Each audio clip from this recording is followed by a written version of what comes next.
Hello everyone, welcome to episode 28 of our Utes campaign using the Terminus Imperium mod. I have to say I am a little displeased, that would be a polite way of saying it. The Swabians have actually amassed quite a sizable force to oppose our King Ragnarr. It seems that Attila has marched over from I've already forgotten what the other settlement is. We have a fleet outside of it.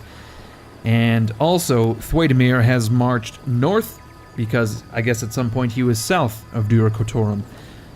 So I have to say, this just goes to show how important intel is. And of course, I'm moving my scout over as we speak, but he's going to arrive too late. Now, we can see the balance of power bar is actually not too... It's quite even-handed, I would say, and that's very bizarre considering they outnumber us almost 2 to 1. I suppose it's because they are mostly levy units, a lot of crossbows as well, but basically we have a slight cavalry advantage. I would say we're probably about even, or maybe just slightly undermanned when it comes to missiles, but we probably outclass them in infantry, especially if we use them correctly. Now I'm going to try to retreat because it's possible that either, well, we know Attila didn't have to march forward, but it's possible that Thwaidemir did. So maybe we'll march back close to the channel if... Okay, well, that wasn't so bad. We actually managed to escape, and it may be possible that we dismantle the Swabian force now that we know where their stacks are. Not to mention, Ragnarr is a much better field commander than either Attila or Thwaidemir. Now, last episode, I believe it was Vikingir who tried to raid a Roman city.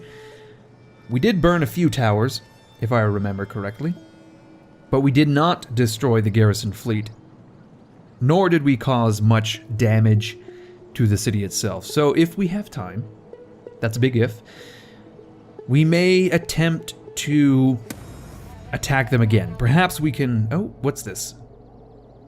A critical failure. Apparently, Huigbert, a Swabian scout, attempted to... it's not really clear what... Well, it was an assassination. He had tried to assassinate our King Ragnarr, but apparently it was a critical failure, and he has been wounded during the escape attempt. Haraldir, our political rival, apparently his office is now expired. A mercenary influx. We have a couple turns where we get more mercenaries, which is not particularly useful, considering that Ragnar's army is full up, essentially.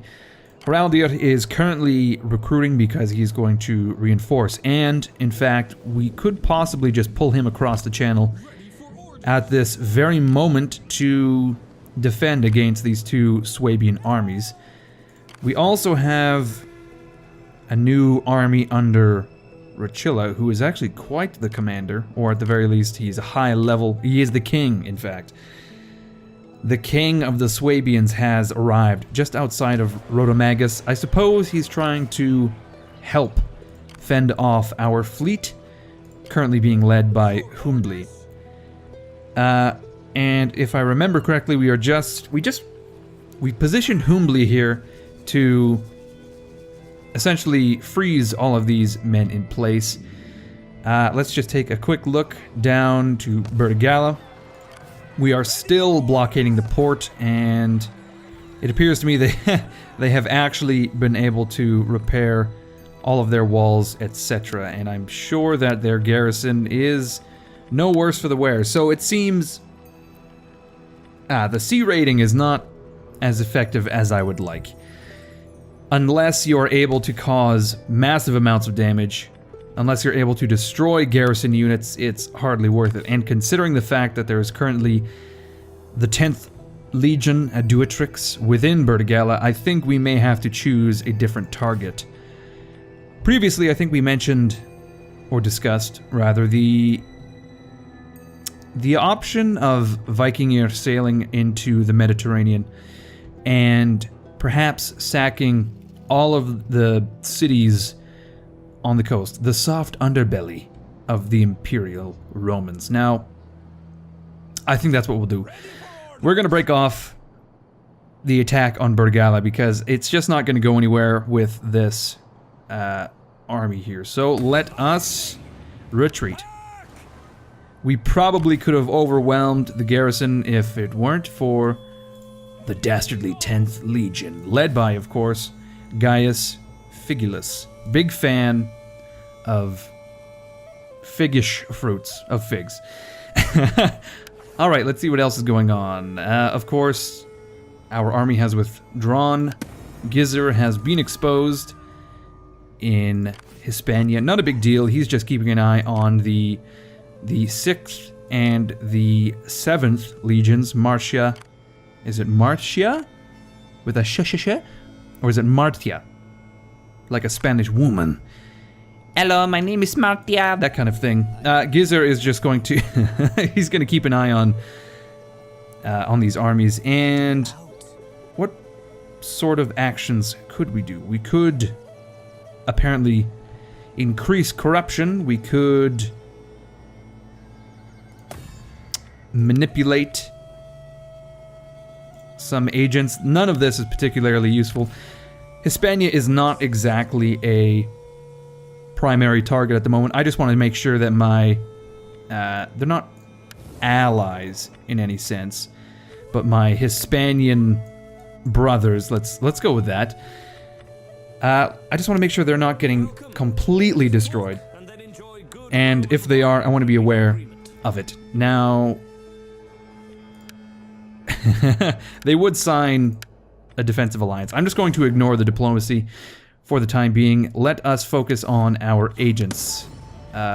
Namely, not Bertrada, but instead Odir, who is now heading west. It seems he is still 2 or 3 turns away, but at the very least we can get a good look at Colonia Agrippina as we leave, because, as you well know, last episode we discussed the possibility of capturing Colonia Agrippina and using it as a foothold, but Duricatorum to me would make more sense due to its proximity to the channel.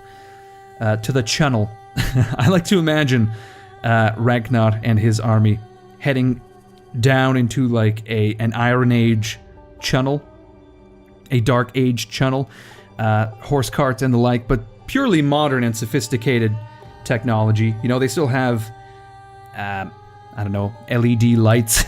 They still have asphalt and concrete, but then it's just horse-drawn carts and proto-Vikings looking around, just being like, I don't fucking know. The gods have truly blessed us this day with this massive channel. Okay, we have constructed some shit in Saguntium. That is a fishing wharf. We've built a lead smelter there as well, and we have built a trade wharf in Camulodunum. So I think that is going to increase the wealth of Britannia Superior, rather, by quite a bit. I want to say by 750, in fact. So Britannia Superior is coming along quite nicely. Still not nearly as profitable as Caledonia et Hibernia, but it is certainly in the works. We have the capability of building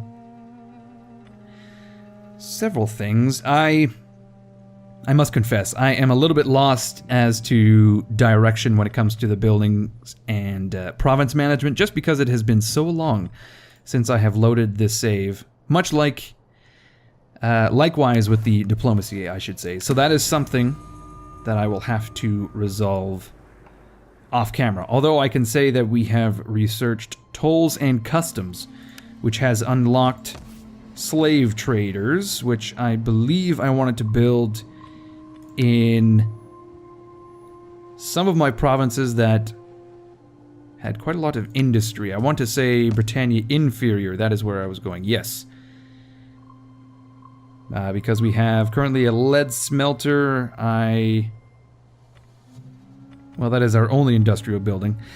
Anyway, as I said, I'm just going to leave it for now, but I will, in fact, move Ragnarr. He has 4 spots open. Maybe, just maybe, we could take advantage of the mercenaries. We still have a huge amount of income coming in per turn. Let's just take a quick gander. So we could get some really cheap and useless Nordic Brigade, Celtic Band, Celtic Axe Band, and the like. Although they're not as useless as I originally thought. They're nearly on par with our Axe Warband. They just have a higher charge bonus. The Axe Warband, of course, have a missile, a precursor, and it seems that they also have the capability of a shield wall, which should prove to be quite useful when we're facing enemy spears and the like. Considering that we are facing armies of spearmen, I would not at all mind having some more skirmishers. Well, not skirmishers, but perhaps slingers would be good, due to the low armor. I wouldn't mind having some cavalry as well. So let's do this. One more unit of... Well, actually, before we utilize the mercenaries, let's take a look at what we can get in Londinium, and it is everything. We can recruit absolutely fucking everything. And in fact, we're facing spearmen. Quite a lot of spearmen. So I wonder if perhaps a couple unit of pikemen wouldn't be a bad investment to really strengthen our center. Let's do it. We are also going to get some slingers. Okay, that is the maximum number of units we can get. Okay, 2 units of pikes, 2 units of slingers. Maybe I'll axe some spearmen. And, well, I don't know. I'm not sure how many recruitment slots we have, but we'll go for some slingers. Shit, we actually have many slots. Okay, we'll do I want? Okay, we'll go for another unit of Axe Warband, and then we will hire a unit of mounted raiders, like so. And we will not retrain. I want to keep hold of these raiders as much as possible. There we are. Ragnarr is now built way the fuck up, and I wouldn't mind getting Ragnarr back at some point and throwing in some pikes.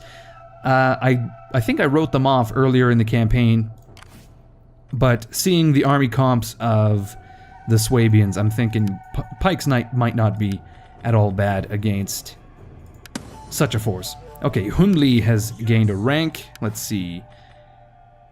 I forgot, he's Sweary. Sweary, perhaps? Sanguine and Sweary. Let's increase his zeal, and...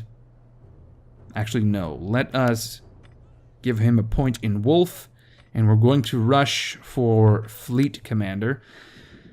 And we could probably do a bit of raiding while we're here, because I can't imagine the Swabians are going to have the ability to sail out to attack us. Now, I also have Sigurd in Saguntium, and I don't think he's doing anything at the moment. He's mostly just acting as a garrison commander, and that is just fine. Alright, let's see. Can we do anything with Ragnarr? Is it possible that we perhaps ambush or something? Maybe if I were to hide in the woods. I don't really foresee a way that we would be able to split the armies off, so that's what we'll try to do. We will attempt an ambush, and hopefully one of these stacks will get caught out. We can destroy it. Perhaps we will then be able to... Like, here's what I imagine. One stack will get ambushed and destroyed. The other stack will probably march to attack that now exposed army, and we'll crush them as well. We'll crush them like walnuts in the fist of a berserker or something. And I think that's essentially it for this turn. We do need a new technology. You know what? We could really use some Tupperware or refrigeration. Anything would be better than what we currently have. We'll go for involuntary levy because that will increase our recruitment capacity as well. Well, we could actually go for foreign siege methods because we're probably going to be doing some besieging awfully quickly once we start destroying the Swabians in the field. Once we start berating them, crushing their self-worth, once we turn their wives against them, you know, we crush their husbands so thoroughly that their very identity, their very idea of masculinity is forever changed. You know, they're like, oh man, we thought the Swabians were hot as shit before, but then the Gutes showed up, and now I know what a real man looks. Now I know what a real man looks like. Essentially, that's what I want to happen. Anyway, let's end the turn. I'm just going to forego the province management until the end of the video. One turn ought not to hurt, I hope. Actually, quickly, before we do anything, I did move my agents, I believe. Yes, Odir is on the way, but we have the cash. I would not at all mind getting another spy, which we can recruit in Britannia Inferior. That is not to say we're at a bit of an impasse, though, because I do not want another scout by the name of Odir. I don't want a scout by the name of Humbli. So Asmundir is perhaps the only available option, although his trait is pretty trash. Anyway, that'll do. Asmundir is going to... He's going to arrive around the same time as Odir, but at the very least we can have one scout in the east and one scout in the west. Hopefully that's how it works out. Oh no. Something has happened to Ragnarr. I imagine... Ooh. I'm hoping he died of natural causes, but it's quite possible that he got assassinated in the field. Okay, we need to put someone at the helm of the Hariats of Ragnarr, and I feel that it has to be Holmgir for now. I don't want to put Ozir in charge because, as we know, that is, what's his name, Wolfgir?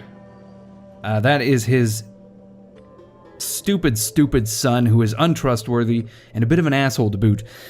Whereas Holmgir is an elder in the community. He is a fighter, and he probably fucks a lot too as well.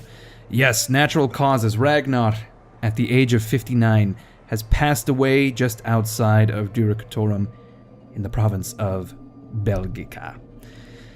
And that is... Oh no! Astridir as well has died. Succession. Vikingir is the new king. How does it go?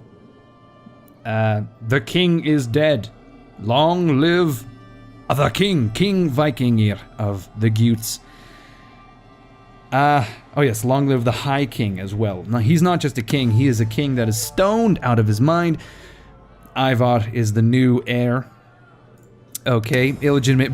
Oh my god, look at this. Ozir, following in the footsteps of his butt-ugly father. He is just pumping out illegitimate bastard children as well. Sigrir? How would you say that name? Sigrir, you should feel bad. Okay, let's just take a moment to, first of all, digest that information. Ragnarr and his wife have died. It's kind of bizarre that Astridir has just disappeared from the records. That was his wife, was it not? Wasn't that the lover of Wulfgar? Shit, when did Fandrel die? That was pretty That was a while ago, was it not? I can't remember. Oh, man. So many bastard children. It's horrible. There's so many bastard children that the family tree screen itself is just too small to contain them. So I recently watched the Vikings TV show, and there is a scene in that show where a high-profile Viking, let's say that, he dies, and one of his slave women volunteers to be put on his funeral pyre. They slit her throat and she lays next to him. I guess the assumption is that she joins him in the afterlife or something. And I almost wonder, is that something that has happened with Astridir? As soon as she heard that her beloved King Ragnarr, father of her 4 boisterous sons, as soon as she heard that, she threw herself onto the grave as well. I don't know.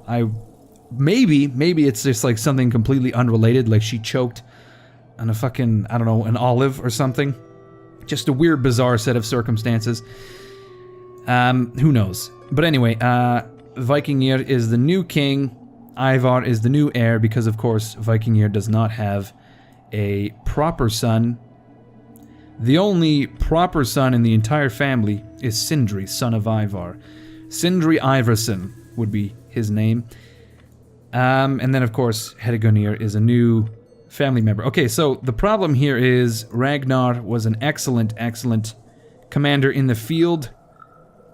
And we need a new commander. I almost feel that Sigurd is boring and homely, but he's loyal. So I think, really, in a roleplay sense, he is best on the home front. No one wants to follow the tax attorney that is Sigurd.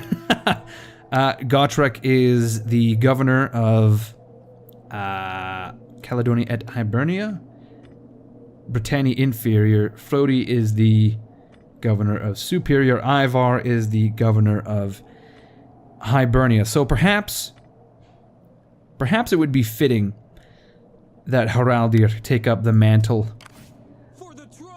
of his rival. No, I think we'll stick with Holmgir.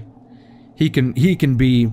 We'll just imagine that he was a Huskarl of Ragnarr. Now his force needs to fortify, as it is winter, much like Haraldir. Actually, you know what we'll do? We will march home. We'll take a bit of attrition. Not bad at all. And we will quickly just grab 2 units of pikes. Haraldir's army is well and ready to go. Now, weirdly enough, the Swabians have abandoned Duricatorum. We don't know where exactly they are, but that is why Odir is crossing the... What river would this be? Shit, I can't remember. It's not the Seine, I know that. It's not the Danube, I know that. It is... Ooh, that's gonna bother me now. Someone please help me out here. Okay, Odir is 1 turn away from giving us the information I so desperately require. Asmundir is going to head south. Flori Humbly is fine where it is. Okay, you know what we need to do now? We'll keep it... We'll call it the Horiats of Ragnarr for now. I think Holmgir really needs to earn the respect of his men before we change the name. You know, the king is in the hearts of all men. Especially the men that he personally led into battle. Especially the men, you know, he gave them massages. He handed them bread when they were feeling down. He fed them soup when they had the Black Plague. So we'll keep it like that. And you know what? Haraldir can't abandon his own men, so it's perfectly fitting that he stays there as well. Vikingr, the new king. This is almost excellent as well. Vikingr is going to use his foray into the Mediterranean to prove his worth as king of all Gutes. Or should we say Englishman? No, we are in fact the Gute. Kingdom of the Gutes. Am I wrong in that? A kingdom rises. Summary. Records. Stats, yes. Kingdom of the Gutes. Correctamundo. Okay, what else do we need to do? Man. Poor Astradir. We also lost a Fustus, Pancratian gloves, and a barbarian turncoat. I suppose what happened as well is as soon as Ragnarr was dead, they just knifed that barbarian turncoat and they dressed him up all nice and they put him on the pyre, just like directly on top of Astradir. Like I'm talking, she's on her back, looking to the sky, and they just placed him directly on top of her, and he's also looking up at the sky. For no fucking reason. We've built some dikes in Saguntium, and also a military wharf in Iblana. Finally, I've been waiting for this, I do recall, and the reasoning for that is because... well, it's hard to say because...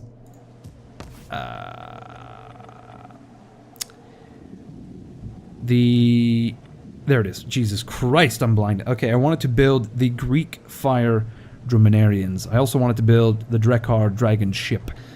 Unfortunately, we don't have any fleets nearby to utilize that. Although I could...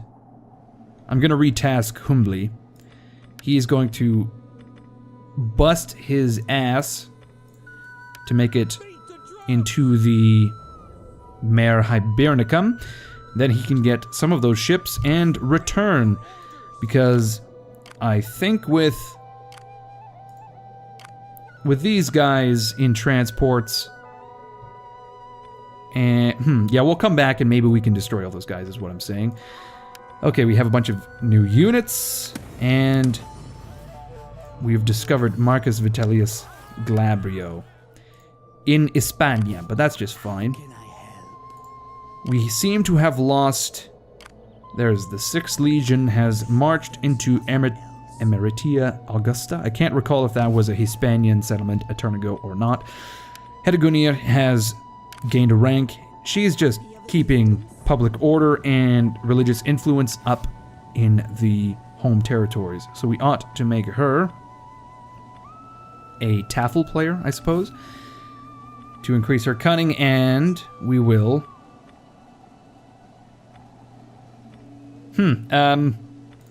put a point into conviction, because I don't even fucking know what else we need. Okay, I'm going to say that is essentially the end of the episode.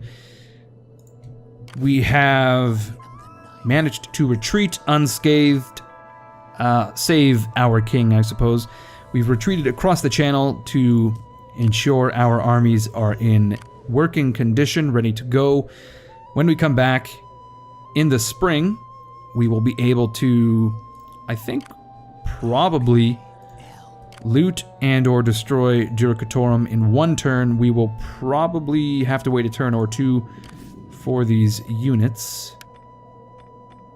And we can probably attack Rhodomagus roughly around the same time. Not to mention we will also have intel. So this is truly, well and truly, the start of the invasion on the continent. We probably should have waited, in all honesty. I will probably do a bit of province management off camera, so next turn, when we come back, I will tell you all about that as well. Anyway, everyone, thank you for watching this episode. I apologize, not a lot happened. There was a lot of talking. As per usual. Anyway, as always, my name is Incoherence. You guys are fucking awesome. This has been an episode of our Gutes campaign, and I will see you all later.